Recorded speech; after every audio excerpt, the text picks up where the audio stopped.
పట్నం రైతు మిత్రులకు స్వాగతం. ఒక చిన్న మంచి మాటను చెప్పుకోబోయే ముందు ఈరోజు లట్టి మంజు గారు కామెంట్ చేసిన ఈ చిన్న కామెంట్ చూడండి. మంచి మాట మనసుకు మందు లాంటి మాట అని చాలా సింపుల్గా చెప్పారు. దీనిలో చాలా అర్థం ఉందండి. మనకి బాగలేకపోతే అంటే జ్వరం వస్తే పారాసిటమాల్ అని ఇలా ప్రతి వ్యాధికి ఒక మందు ఉంటుంది. కానీ మందు లేనటువంటి జబ్బు మనసుకు వచ్చేటువంటి జబ్బు. ఈ వ్యాధికి మందు కేవలం ఒక మంచి మాట మాత్రమే. ఇలా మీరు మీ అభిప్రాయాల్ని మన ఛానల్ ద్వారా కామెంట్స్లో తెలియచేస్తున్న ప్రతి ఒక్కరికి పేరు పేరున ధన్యవాదాలు. ఈ వీడియోలో మనం చెప్పుకోపోయే ఒక మంచి మాట, వాడకం లేకపోతే నీరు పాచిపడుతుంది, ఇనుము తుప్పుపడుతుంది. అలాగే మాటలు లేకపోతే మమతలు మాయమవుతాయి, బంధాలు బలహీనపడతాయి. ఈరోజు మనము టమాటా హార్వెస్ట్ చేసామండి. టమాటా ఒకే చెట్టు నుంచి దాదాపు 29 కాయలండి. అంటే ఇప్పుడు మనము ½ కేజీ పైనే ఇప్పుడు మనం హార్వెస్ట్ చేయబోతున్నాము. అలాగే ఇంకా దాదాపు కేజీన్నర వరకు ఒకే చెట్టుకు ఉన్నాయి. సో ఇన్ని టమాటాలు మా గార్డెన్లో ఇదే ఫస్ట్ టైం అండి.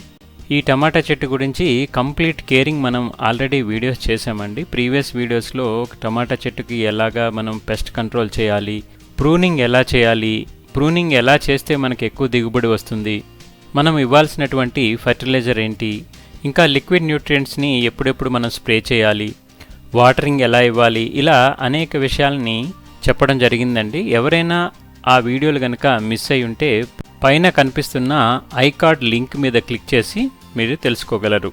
చాలా ఈజీగా మనకు కావలసినటువంటి టమాటాలని మనం మిద్దె తోటపై మనం పెంచుకోవచ్చండి.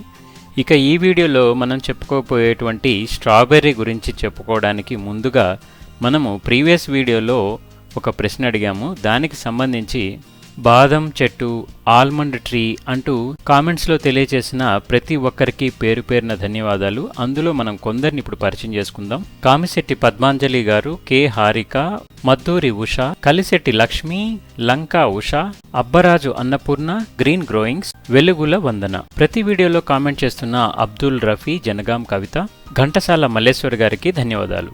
ఇక ఈ వీడియోలో ప్రశ్న, మీరు చూస్తున్నటువంటి ఈ పండు పేరు ఏంటి? ఇవి ఖరీదు ఎక్కువగా ఉంటాయి, మనకు దొరకటం చాలా కష్టం. స్ట్రాబెర్రీ ప్లాంట్స్ మనకు నర్సరీలో 50 రూపీస్ నుంచి 100 రూపీస్ వరకు దొరుకుతాయండి. ఒక్క ప్లాంట్ వచ్చేసి మదర్ ప్లాంట్ అనుకోండి, దాని నుంచి రన్నర్స్ ఈ విధంగా వస్తాయి. ఈ రన్నర్స్ నుంచి డాటర్ ప్లాంట్స్ కూడా మనకు ఏర్పడతాయి. ఈ డాటర్ ప్లాంట్స్ని మనం సపరేట్ చేసుకొని ఈ విధంగా పక్కన చూస్తున్నట్లుగా మదర్ ప్లాంట్తో పాటు పక్కన కూడా మనం పెట్టుకోవచ్చు. ఇప్పుడు మీరు చూస్తున్నారు మనం హార్వెస్ట్ చేస్తున్నటువంటి ఈ స్ట్రాబెర్రీ. ఈ ప్లాంట్ బిలో 30 degrees ఉన్నటువంటి టెంపరేచర్లో బాగా పెరుగుతుంది.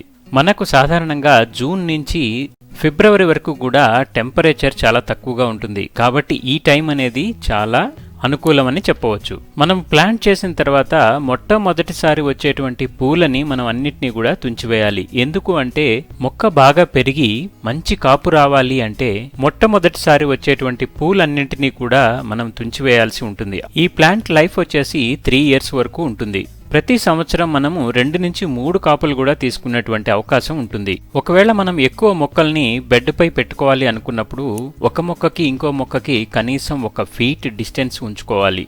ఈ మొక్కకు ఎండ కూడా బాగా అవసరమే. కనీసం 6 నుంచి 8 గంటల పాటు ఎండ ఉండేలా చూసుకోవాలి. ఇక వాటరింగ్ విషయానికి వస్తే మొక్క చుట్టూ ఎప్పుడు తేమ ఉండేలా చూసుకోవాలి.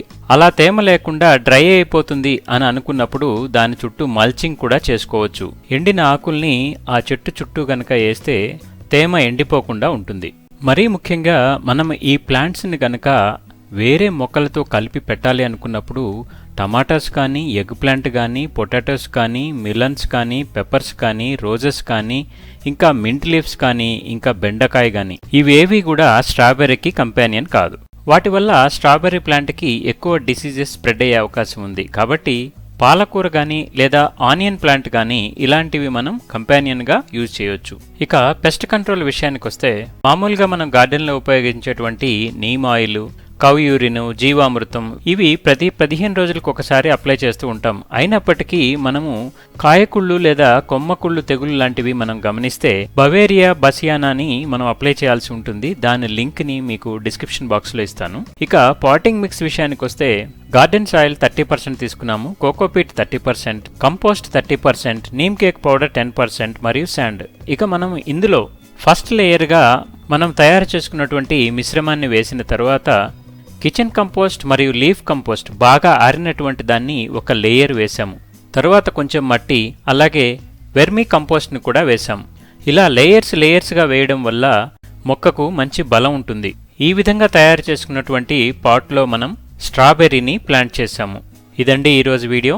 ఈ వీడియో కనుక మీకు నచ్చితే లైక్ చేయండి, అలాగే మరింత మందికి చేరే విధంగా షేర్ చేయండి. మన ఛానల్ని ఇంతవరకు ఎవరైనా సబ్స్క్రైబ్ చేసుకోకుండా ఉంటే వెంటనే సబ్స్క్రైబ్ చేసుకోండి, అలాగే పక్కనే ఉన్న బెల్ ఐకాన్ని క్లిక్ చేసి లేటెస్ట్ అప్డేట్స్ని వెంటనే పొందండి. Thanks for watching. Happy gardening.